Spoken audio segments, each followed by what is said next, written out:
Welcome to the show. Chris Graham here with Ray Petrie. We're going to talk about AEW Dynamite heading into full gear in a couple of weeks. And Ray, from reading your review, you really loved the show. I think at least the last couple of weeks have been really top notch from my standpoint too. What stands out most to you? We'll start there. I love the Hurt Syndicate's debut, and I think the two tag matches were great. There's a lot of talent on display for this episode, which makes sense given the Wednesday Night War revival, so to speak, with NXT. Yeah, I okay. Let's. I will start with I am heading into full gear. I am not very enthused to say the least about the world title situation, but everything else leading into to that, I'm excited about. So, this is one where, I know Tony's going to want to book the pay-per-view traditionally and put the world title in the main event, but he could have any of a number of main events on this one that would not involve the world title. This is going to be a really strong pay-per-view card, and it's probably the most excited I've been for a pay-per-view since Dynasty or Evolution, maybe. Swerve and Bobby Lashley, Jay White, Hangman Page, MJF, Adam Cole, Chris Statlander, Mercedes Moné. There's a lot of good matches on this card. And I'm sure Orange Cassidy and Moxley will be a good match, but it seems very predictable. Yeah, yeah. And Ricochet and Konosuke Takeshita, which sort of ended the show. Another great match I'm going to love. And that's the part of it too. Aside from the world title match, I don't really know where things are going to go with really any of those other matches. Let's start with Bobby Lashley, Swerve Strickland. I would assume that, if you're booking this, Lashley is fresh to the company. You'll want to give him a win over a recent former world champion. But that said, I can't wait to see that match. It could be a toss up. I mean, I could see either one winning. I could see it being a draw. I think when you look at both of those guys, if whoever does win, you have to assume they'll be in the title picture soon. And I just don't expect that to happen. I don't foresee either of them challenging Moxley anytime soon. So in my mind, is it going to be a draw and this continues going forward? Is it going to be Lashley beating Swerve and Swerve tries to, reclaim his victory?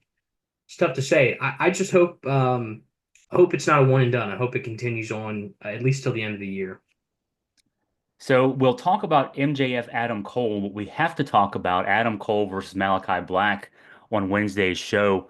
You weren't as big a fan of last week's match for Adam Cole against Buddy Matthews, but from reading your review, you really were into this match, Adam Cole and Malachi Black. Tell me your thoughts. Tell us your thoughts on why this match was really a hit.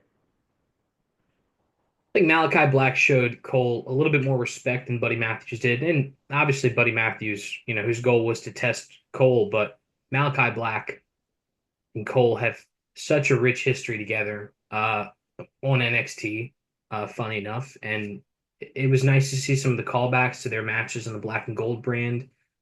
And I think Malachi showed Cole the kind of respect you would show someone of Cole's caliber, someone who's been in the title picture, who was the NXT World Champion when it sort of was a World Championship, who's a Ring of Honor champion. Cole has the pedigree, and I think Malachi Black showed him necessary respect, and it was a good back and forth match. I just love watching Malachi Black in the ring. I think he's so fun. I love his striking. Um, so I enjoyed it a lot.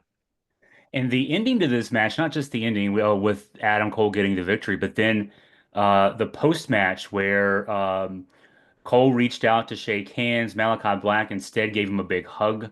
They kind of were chatting, without a microphone, so it made it feel like they were chatting about something real. I noted that there was initial speculation from fans that this was Malachi Black's goodbye, especially because when he walked down the ramp, Adam Cole grabbed a microphone and thanked him, and there was a feeling of that. But then Malachi Black addressing that after the show on social media, saying, "No, that's not the case. This is not the end for me." Um, your thought was, and I guess without even having that, because by the time you sent me that column yesterday, I don't think that had all played out. That the this was just a part of maybe a face turn for the House of Black. Yeah, I initially took it as a face turn. I mean, Malachi Black's response to the crowd looked like that of someone who's not accustomed to being cheered. Like it was uh, vexing him almost. Like, wow, I haven't been cheered in a long time. I guess after the show, Sean Ross Sapp of Fightful Select reported that he was leaving, or the thought was he was leaving. Malachi Black denied it. I don't know, is that true? I don't know. Maybe he still is leaving at the beginning of 2025, but he was on Collision last night, which will air tomorrow night. So, we'll see going forward how this goes. But, Brody King turned face against Darby Allin at the end of their match at Wrestle Dream. Buddy Matthews certainly seemed like a face after his match with Cole last week. He shook his hand. So I think the House of Black's just turning face, and maybe this is building towards them regaining that trios title from the Death Riders. We'll have to see. But We talked about how this is leading into what feels like it's leading into MJF Adam Cole at the pay-per-view. Now, the AEW is presenting us with the idea that it could be a triple threat. Adam Cole even mentioned that in his post-match story time. Um, if that's the case, because the way they're setting this up, MJF likes to have guys go through challenges to get a match with him, and they would both have to win three matches in a row to get there. If Roddy Strong is in this match, the tease from Adam Cole last night was that it will be a 2-on-1, and we know that when things are overly teased like that, this could lead to some discord between him and Roddy Strong. I don't know that we're going to see a triple threat, but they're hinting towards it, and that seems like the logical direction things could go in. I don't really want to see Roderick Strong involved in the match. I don't either. I don't either. So, uh, you know, but I guess, is there a possibility that maybe MJF does something really heinous to Roderick Strong? Maybe breaks his neck, pays someone to hurt him, to injure him. We'll see. Roderick Strong is at 1 win so far, right? So he has 2 weeks to collect two more wins. Is that correct? That's right. That's right. I mean, there's also the possibility. I mean, do we expect Adam Cole to pin Konosuke Takeshita clean? Adam Cole might lose next week. I wouldn't be shocked, I guess, if he beat Takeshita, but it wouldn't look good for Takeshita. Um, Being a champion in the company and someone that they're building to be a future top guy.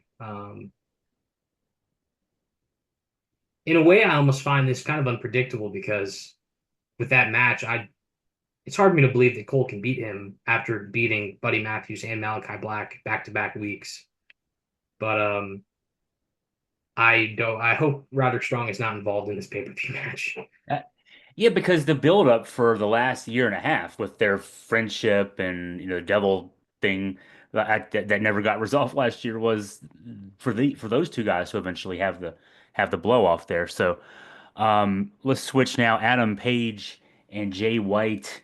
They have a little bit. They were both in New Japan. They were younger guys when they were both there at the same time. Then Adam Page becomes AEW World Champion for over a year. Jay White has a run with the IWGP Championship. So these are two guys who are world champion level guys in a match without a title on the line. So that makes it so that you can book it the way you want to. There's no repercussions for a championship reign or anything like that. I'm thinking that, Jay White, he's getting a push. It feels like he's coming off an injury. Adam Page could play a role here in elevating Jay White, who's not really had much of an elevation as a singles guy. He had that brief run with a title match against MJF last year, but other than that, he's been in tag teams and six-man matches. So, but God, just the idea of these two guys in the ring with the talent level both have is intriguing. I'm loving this feud. I didn't write about it in the review because it was already fairly long and it was sort of inconsequential. But Hangman Page dragging him out there behind the curtain into the crowd and fighting, Juice Robinson coming out, and I enjoyed this a lot. I love the Bang Bang Gang. Um, I like to say that name slowly. And I love Jay White and I love Hangman Page. And Jay White got the win at Wrestle Dream, so I'm inclined to believe Hangman Page is going to recover that. But we'll see that they have already had how many matches together? Six, something like that. Hmm. But in a way, this could almost maybe be a trilogy of its own between the Wrestle Dream this match, and then they could run it back at World's End for the rubber match. We'll have to see. But Hangman Page is kind of invincible. You can do anything to him. He can come back and make himself look great again. So he could lose and he would be fine. It just really depends. I think people are really behind Jay White though. They're ready to see Switchblade wrestle for that title. Um, I kind of wonder if this is going to bleed into the Continental Classic though. Both these guys are going to be entered in and continue this feud that way. I'm interested to see how it goes. I'm with you. Adam Page is beyond now needing to not lose to maintain his status. He's got status now. He's a made man. And as far as you're saying, bang bang gang slowly. The guy over my now that I've redone my set here, my Zoom set here, the guy over my shoulder, Jim Cornette, just does call them the gang bang gang. So because it just naturally flows out, right?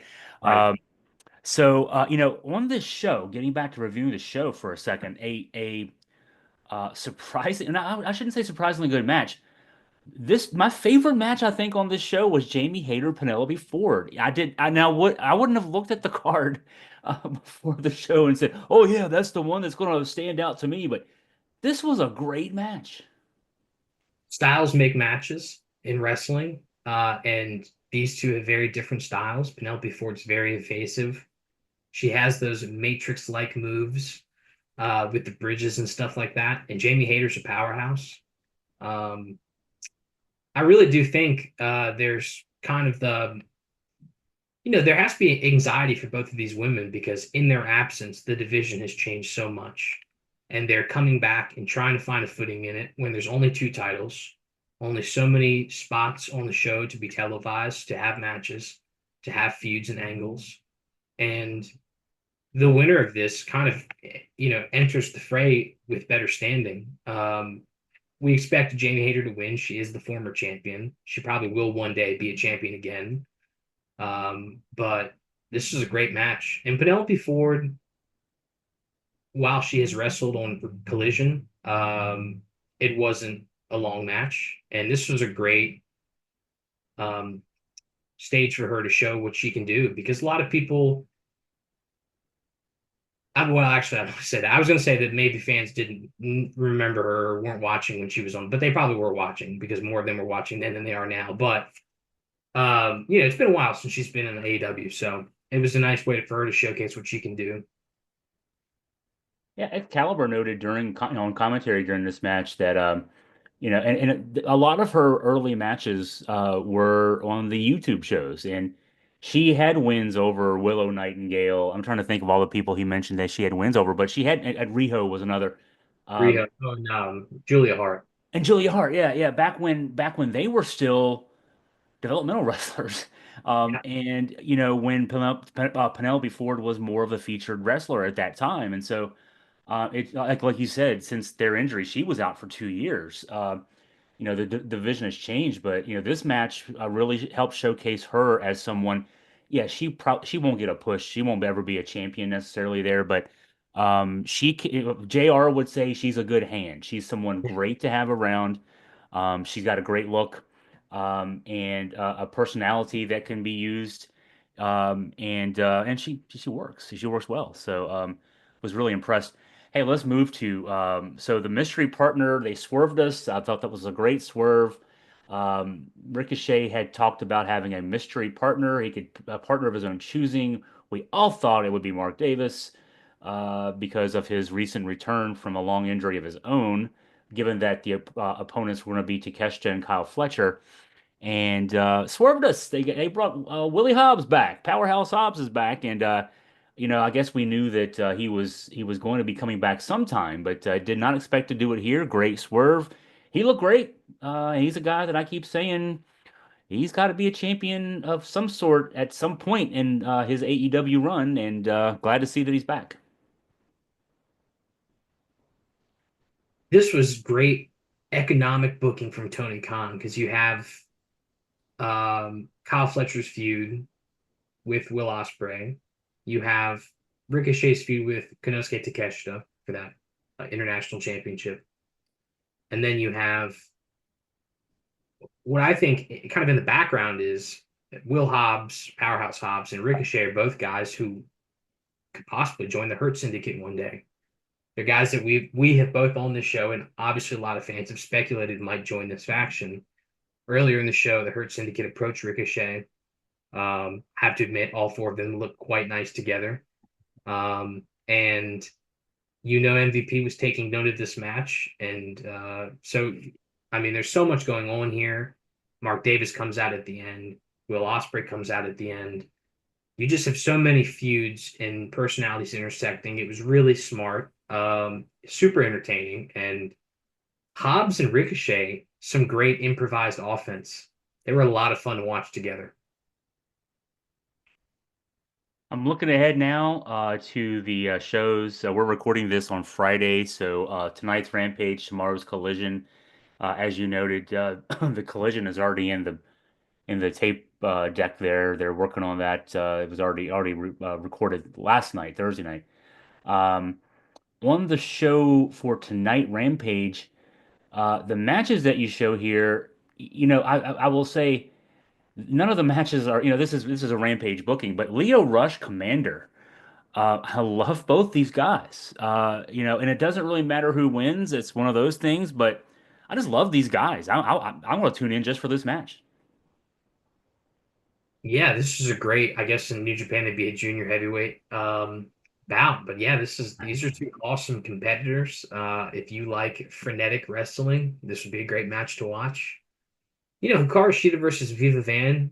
I would bookmark that. I bet that's going to be a great match if it's given time. Um, have you watched much of Beef? I can't say that I have any recollection of Beef yet. No. He is whose cousin is he? What's JD Drake's partner's name?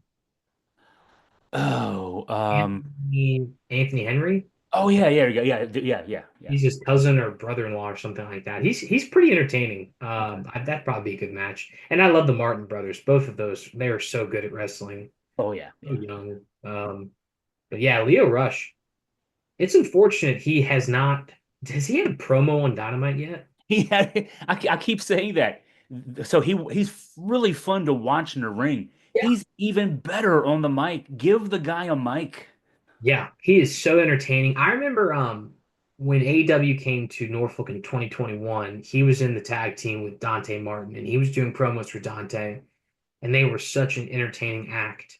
And worthy of matches on Dynamite. I don't understand why he hasn't been given a microphone yet. He was, I mean, WWE wanted to turn him into a mouthpiece. They did for a while there with Bobby Lashley. He's great at it. Yeah. And he's also fun to watch. And so, this is a guy you should push if you had a cruiserweight or light heavyweight or whatever middleweight title, whatever you want to call it. You could, this would be your champion. Either your champion or your top heel in one way or the other there, and just let him talk trash on people. I don't know. I don't understand it either. Looking ahead to tomorrow night, then.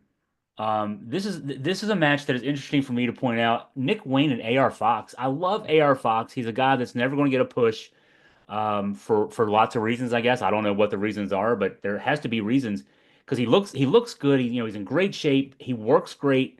Maybe there's not a lot there in terms of mic ability, and he's a teacher. He's a he teaches in wrestling school, and he's so good at teaching.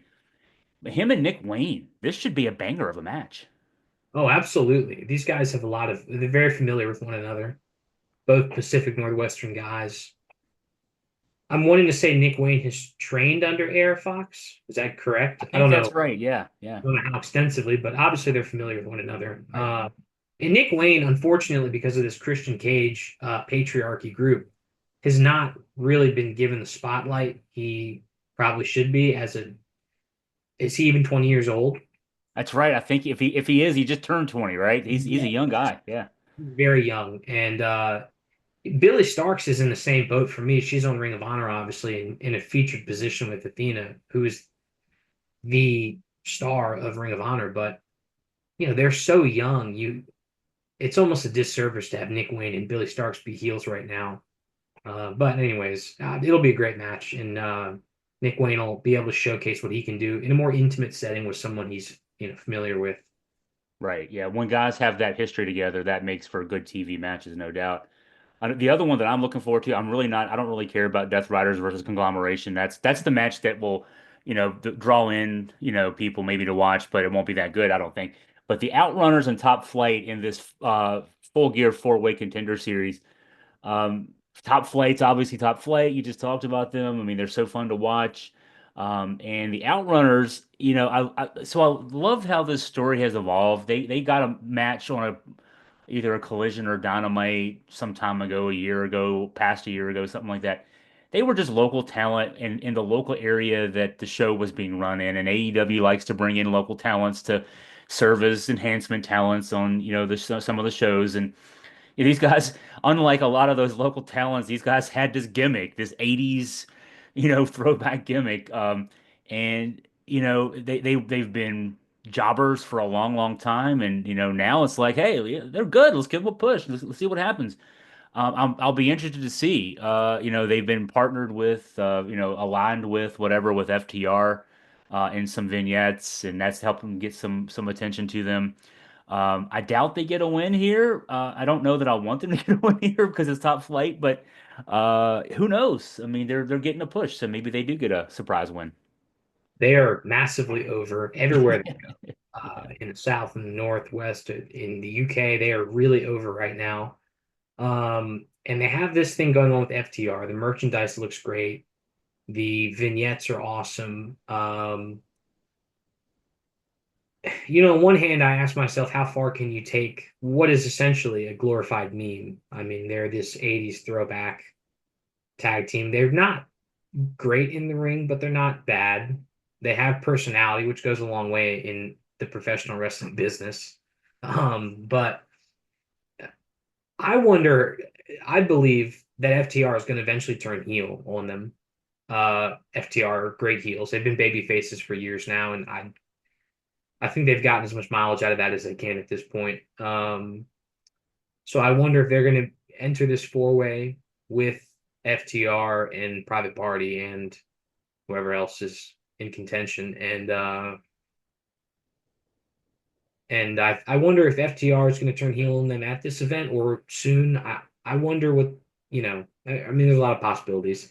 I don't admittedly watch Collision as much as I should because it's Saturday night and I have a life. But I love Collision. I think it's the best show AEW has going right now, and the Outrunners are just one reason. It's such a diverse show, but I like how close knit it is, and they rely on the same guys every week for the most part, like FTR or the House of Black. So, anyways, I'm excited for that match, and I think the Outrunners are going to win. I'll have to watch this one on DVR because I'll be covering the UVA Pitt football game on Saturday night. So, and that's what it disrupts at this time of year. Saturday night is a football, a college football night for a lot of folks. So, Yeah. that being what it is, let's talk, Ray, about you have an interview that you did this week that you'll be writing up. Talk about what you did. I had the great pleasure of interviewing Mark Fleming, a former Mid-Atlantic Wrestling, New Japan Pro Wrestling, and UWFI veteran, um, who was also the protege of Luthez and for a time ran Luthez's school. He was the only and the head trainer of the school. Um, he for a while held for like really old NWA fans, Luthez's original belt was repurposed as something called the International Championship, ironically. And Mark Fleming held that title and defended it all across the world, in the Carolinas, in Japan, across the United States. Um, this guy has had a very fascinating life, a very interesting journey into professional wrestling, and a unique approach. Like Luthez, he fancied himself what Luthez would call a hooker. I think today we would call it a shooter. Mhm. He took wrestling very seriously, treated it like a sport as opposed to entertainment. and has very strong thoughts about the business now and how how far south he thinks it's gone. I think he thinks it's deviated too much from its intended purpose. And it was a really great interview, very insightful, a lot of cool stories. I highly recommend you all check it out when it's posted, which should I assume either be this evening or tomorrow. And I have a great write up that's going to follow that interview, that video, kind of tying it all together in chronological order because we bounced around a lot. You know, I had a lot of questions. He had a lot of thoughts. So it was really great, a lot of fun. I'll be fascinated to hear and read what a shooter hooker thinks about it's modern wrestling. Because I have a lot of the same thoughts. We've gotten too far from the reality. You can have fun with what you have fun with, but yeah, we still have to understand that it's supposed to look like a sport. I'm not sure it always does anymore. So looking forward to that. Yeah, looking forward to that. Well, good luck with that story, and we'll look forward to here we'll have on the YouTube page, the video, the interview, and then also on the Augusta Free Press as well, the story linking to that. So, looking forward to that from you, Ray. Well, Ray, so thanks for all your input here, and for our viewers and listeners out there. Yeah, check out Augusta Free Press for Ray's story that'll be coming up here in the next day or two. And for Ray's reviews, also we have a pro wrestling page on our website that you can easily find archived all those reviews. And so, well, Ray, thanks again for all your time. Great talking with you today. Thank you, sir.